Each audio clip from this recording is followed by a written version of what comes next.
Story jam में आपका स्वागत है। यहाँ आप सुनेंगे कहानियाँ, कुछ नई, कुछ पुरानी, कुछ जानी, कुछ अनजानी।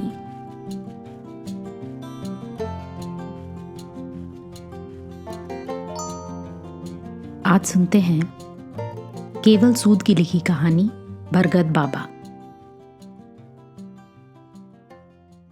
बरगद के पेड़ के नीचे आदमी और ऊपर पक्षी विश्राम करते हैं, हंसते हैं, खेलते हैं, दुख सुख की बातें करते हैं और तरह तरह की कहानियां कहते और सुनते हैं। पर कभी किसी को ये ध्यान नहीं आता कि उस बरगद की भी एक कहानी हो सकती है जिसके नीचे वो रोज आकर बैठते हैं। आइए आज हम आपको ऐसे ही बरगद की कहानी सुनाते हैं। एक गांव के बाहर एक छोटी सी टूटी फूटी चाय की दुकान है। दुकान के मालिक की हालत भी उस दुकान से बहुत कुछ मिलती जुलती है। उस आदमी का नाम है बरगद बाबा। उस गांव में और आसपास के गांव में वो इसी नाम से प्रसिद्ध है। उसका असली नाम क्या है ये कोई नहीं जानता। उसकी दुकान पर सब तरह के लोग आते हैं, चाय पीते हैं, बतियाते हैं और अपने अपने रास्ते चले जाते हैं। बरगद बाबा किसी से विशेष बात नहीं करता। उसका बोलना हूँ हाँ तक ही सीमित रहता है। उसके मुंह की तरह उसकी आंखें भी कुछ कम ही खुलती हैं। आंखें जब खुलने लगती हैं तो बरगद बाबा उन्हें बंद करने के लिए अफीम की गोली मुंह में रख लेता है। बरगद बाबा की दुकान पर क्या चोर, क्या उचक्का, सब तरह के लोग आते हैं, पर वो सबको समान दृष्टि से देखता है। वो किसी से भी कुछ अधिक बात नहीं करता है, फिर चाहे वो गांव का चौधरी हो या फिर गांव की फूफी सौंधा। चौधरी कभी कभी उससे छेड़छाड़ भी कर लेता था। वो दोनों अकेले होते तो चौधरी उसे बेतकल्लुफी से पंडिता कहकर बुलाता। इसी तरह फूफी भी आते जाते उसे छेड़ जाती। फूफी जब भी कभी आती थी तो बाबा की आंखों में पल भर के लिए एक अजीब सी चमक आ जाती थी, भले ही दूसरे पल वो फिर बंद हो जाती थी। बाबा को बहुत सी ऐसी बातों का पता था जिनका गांव के किसी और व्यक्ति को पता न था। ऐसी ही एक बात थी जाटों की लड़की प्रीतो और तरखानों के लड़के जिद्दी की प्रेम कहानी।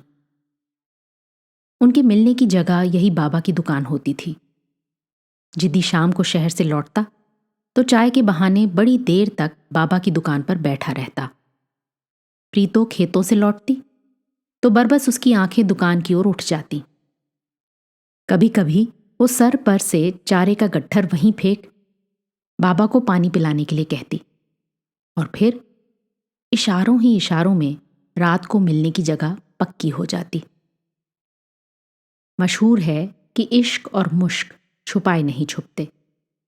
जिद्दी और प्रीतो की बात भी छुप न सकी। गांव के जाटों ने तूफान खड़ा कर दिया और जिद्दी के घर वालों को मजबूरन उसे शहर भेज देना पड़ा। जिद्दी को गांव आने की इजाजत नहीं थी, पर प्यार ने कब कोई बंधन माना है। जिद्दी रात के समय कभी कभी फिर गांव आने लगा और सुनसान अंधेरी रातें जिद्दी और प्रीतो की प्रेम कहानी सुनाने लगी। रातों के अलावा इस मिलन का कोई और गवाह था तो वो था बरगद बाबा। जब भी बरगद बाबा उन्हें इकट्ठा देखता तो अक्सर उसे यही डर लगा रहता कि ये रातें कहीं इन दो प्रेमियों की चुगली न कर दें। और एक दिन सचमुच ऐसा ही हुआ। जाटों को पता चल गया कि जिद्दी आता है और जाल बिछ गया। चांदनी रात थी जब जिद्दी और प्रीतो बाबा की दुकान पर आए। बाबा ने चाय बनाई और फिर वो दोनों एक ही गिलास से चाय पीने लगे। बाबा एकटक उन्हें देख रहा था। सहसा उसकी आंखें भर आईं। बाबा ने अपनी पगड़ी के पल्लू से उन्हें चुपचाप पोंछ देना चाहा, पर जिद्दी और प्रीतो से ये बात छुपी न रह सकी।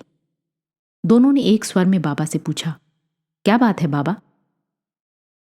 कुछ नहीं बच्चों, रब तुम्हें राजी रखे।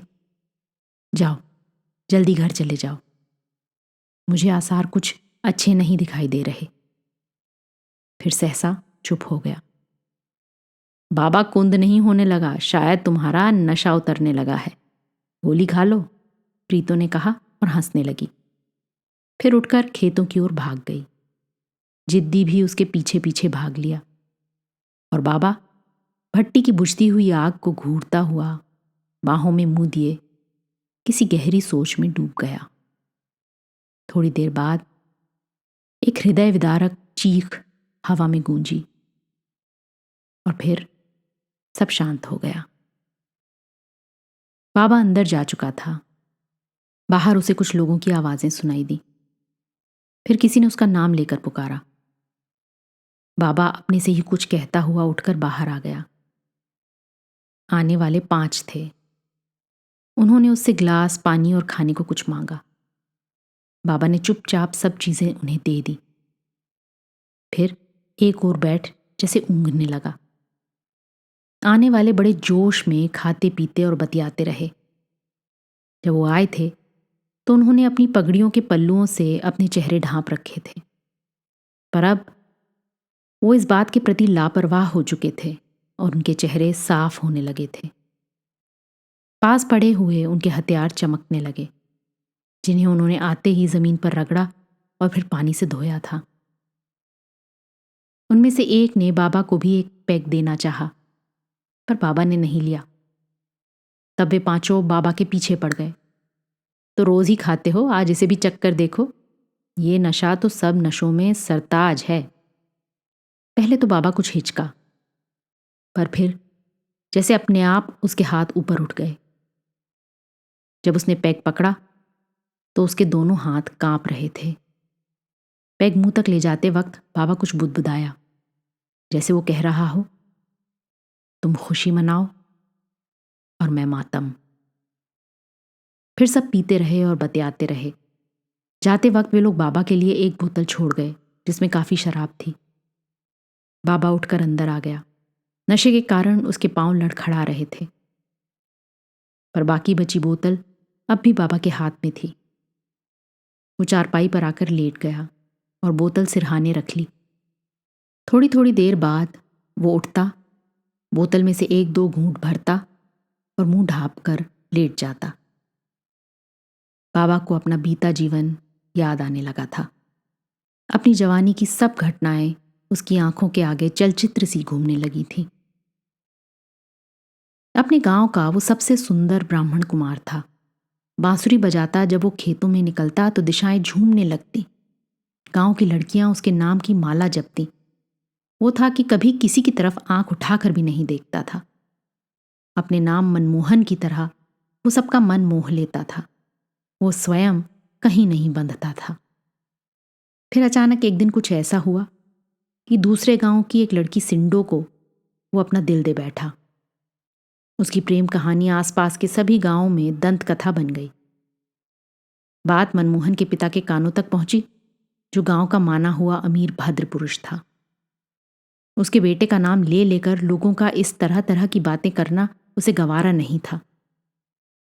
इधर सिंडो के बापू को भी ये बात कोई बहुत अच्छी नहीं लगती थी। वो अपनी पट्टी का चौधरी था और पट्टी में बच्चे बच्चे की जबान पर सिंडो मोहन का नाम था। बात बढ़ती गई, कई बार लाठियां भी चल गईं, पर सिंडो और मोहन का मिलना जुलना बंद ना हुआ। फिर एक दिन ये खबर फैल गई कि सिंडो को उसके घर वालों ने कहीं दूर रिश्तेदारी में भेज दिया है, पर हकीकत अधिक दिन तक छुपी न रह सकी। पंडित अमरनाथ, मनमोहन के पूज्य पिता, ने उसे कुछ भाड़े के टट्टुओं की मदद से टुकड़े टुकड़े करवा दफना दिया था। मोहन को जब ये कहानी का पता चला तो वो पागल सा हो गया। वो खूब चीखा, चिल्लाया और अपने हाथों से बाप का गिरेबान थाम उसकी मूछें नीची कर दी थी और हर उस जगह पर बौराया सा घूम रहा था जहां जहां उसने सिंडो के साथ कोई पल बिताया था। फिर अचानक एक दिन वो गांव छोड़कर चला गया था। उसकी यात्रा का कोई अंत नहीं था। वो भटकन उसके लिए जैसे एक अभिशाप बन गई थी। सिंडो की याद उसे किसी भी पल चैन न लेने देती थी। हरिद्वार में वो साधुओं की टोली में शामिल हो गया था। वहीं से उसे अफीम की लत लग गई थी।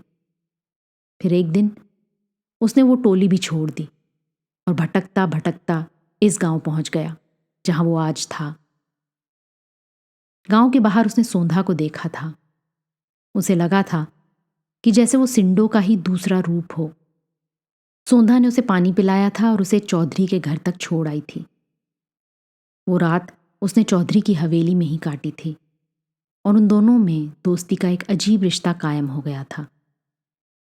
चौधरी से मोहन के सोंधा के प्रति आकर्षण की बात भी छुपी न रह सकी थी और चौधरी ने उसे सोंधा के बारे में बताते हुए कहा कि वो इस गांव की ऐसी अभागन लड़की है जो बचपन में ही विधवा हो गई थी। गांव की लड़की होने की वजह से वो उसे बहन मानता था और उसका संरक्षक था। इसलिए वो चाहेगा कि ऐसी कोई बात ना हो जिससे उसके नाम पर कोई आँच आए। पंडित ने भी उससे वचन लिया था कि चौधरी उसके बीते जीवन के बारे में कभी किसी से कुछ नहीं बताएगा। कुछ दिनों बाद चौधरी की मदद से गांव के बाहर मोहन की चाय की दुकान खुल गई थी और मनमोहन बाबा बन गया था, बरगद बाबा। बाबा ने उठकर बोतल में से एक घूंट भरा, दूसरा घूंट भरा और खाली बोतल नीचे फेंक दी। आज जाने क्यों उसे पुरानी हर घटना याद आ रही थी। प्रीतो की चीख ने उसे याद दिला दिया था कि सिंडो भी जरूर इसी तरह चीखी होगी। वो बुदबुदाया, तू भी इसी तरह चीखी होगी। दुकान में किसी के आने की आवाज सुनाई दी। सोंधा थी। वो उसकी चारपाई पर बैठ गई, उसे हिलाने लगी, बुलाने लगी, प्यार से छेड़ने लगी। फिर सहसा चीख पड़ी। बाबा का सर उसके हाथों में झूल गया था। सोंधा ने बाबा का सिर चारपाई पर टिका दिया, फिर उसे घूरा, बुड़बुड़ाई, मैं तब तो नहीं, पर आज जरूर विधवा हो गई हूं। और पाटी पर सिर रखकर बुरी तरह से सुबकने लगी। बाबा के जनाजे में सारा गांव इकट्ठा हुआ था और शाम को उसकी दुकान पर भी एक सभा हुई थी जिसमें यह फैसला लिया गया था कि बाबा की याद में यहीं पर बरगद का एक पेड़ लगा दिया जाए। चौधरी ने पेड़ लगाया था, सोंधा ने पानी दिया था और जब तक जीती रही रोज उसे पानी देती रही।